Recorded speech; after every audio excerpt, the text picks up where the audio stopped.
আমি রান্নার ভিডিও করছি, এবার থেকে কি চ্যানেলে শুধু রান্নার ভিডিও আসবে? জানতে হলে পুরো ভিডিওটা দেখতে হবে।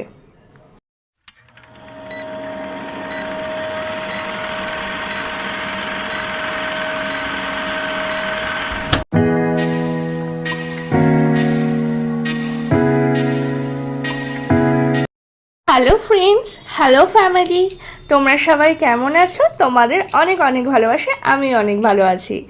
আজকে কিন্তু ভিডিওটা করার কোনো মুড ছিল না, কিন্তু হঠাৎ ফোন করে আমার ছোটো মামামি বললো যে আজকে আমাদের বাড়িতে আসবে, মানে আমার বাপের বাড়ি।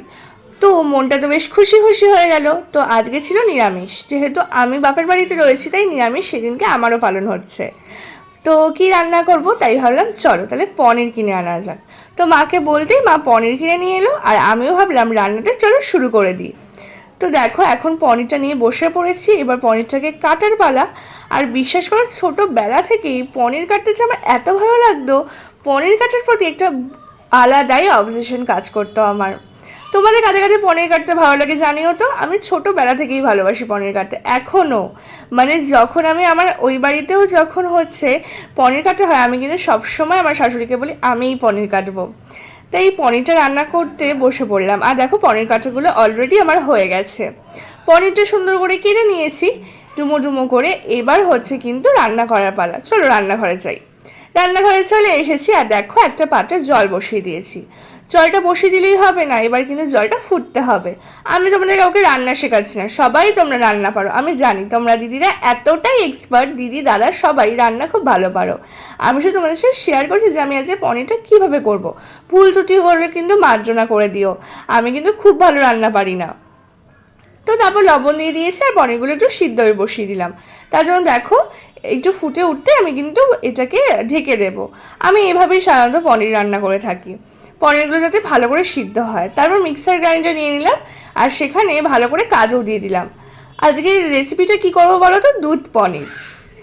তো এই যে দেখো এখানে ছিল চারমগজ, ছিল পোস্ত, ছিল আর ছিল হচ্ছে লঙ্কা, আর হচ্ছে টমেটো।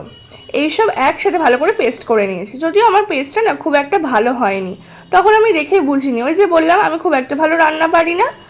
এবার এর জন্য পেস্টটা খুব একটা ভালো হয়নি, কারণ পরে যখন রান্না করেছি তখন একটু মনে হয়েছে মুখে একটু বেঁধেছে পোস্তগুলো, যেগুলো মানে খুব একটা সাধারণত এরকম হয় না।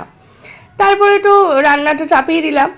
এখন হচ্ছে পনিরগুলো ভেজে নেওয়ার পালা। ভালো করে দেখে নিলে ছেঁকে উঠিয়ে দিলাম পনিরগুলো জল থেকে। তারপরে এবার ভালো করে ভেজে নেব। এতে কি হয়, পনিরটা বেশ সুন্দর সফট হয়।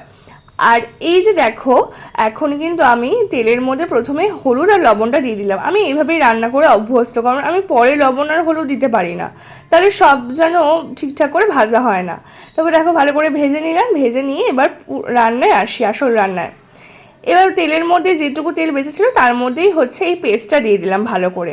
আর দেখো কিছুটা পেস্ট হচ্ছে মিক্সার গ্রাইন্ডার রয়েছে, ওইটা কিন্তু আমরা পরে দেবো, সেটাও তোমাদেরকে দেখাবো কীভাবে দেবো।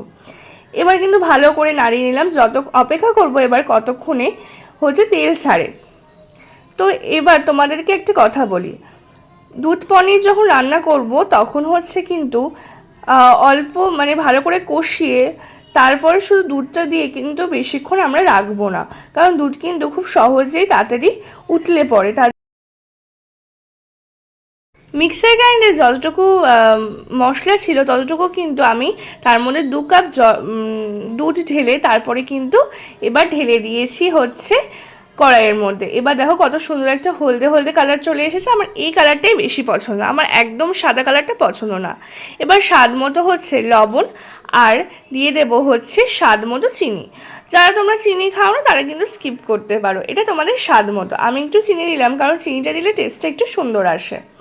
তারপর ভালো করে একটু নাড়িয়ে নিলাম, যাতে সব জায়গায় ভালো করে চিনি আর লবণটা যেন মিক্সড হয়ে যায়। আমি কিন্তু আমার শেখা বেশিরভাগ রান্নাই কিন্তু আমি আমার মায়ের থেকে শিখেছি, আর না হলে এই কদিন হলো শাশুড়ির থেকে শিখেছি। এইটা ভালো করে তারপর ঢেকে দিলাম।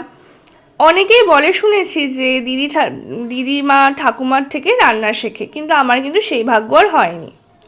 তারপর তোমরা দেখতে পেলে গল্প করতে করতে বলাই হলো না, এবার দেখো কিন্তু দুধটা ফুটে গেছে আর তার উপরেই কিন্তু আমি হচ্ছে পনিরগুলো ভালো করে দিয়ে দিলাম। আর পনির কিন্তু রান্না করার সময় বারবার শুনেছি যে বেশিক্ষণ কিন্তু ফোটাতে নেই। তারপরে একটু পরে আমি একটু যখন অল্প ফুটে গেছে তখনই কিন্তু আমি গরম মশলাটা দিয়ে দিলাম, কারণ এবার কিন্তু বেশিক্ষণ আর রাখতে পারবো না, এবার হচ্ছে নামিয়ে ফেলবো।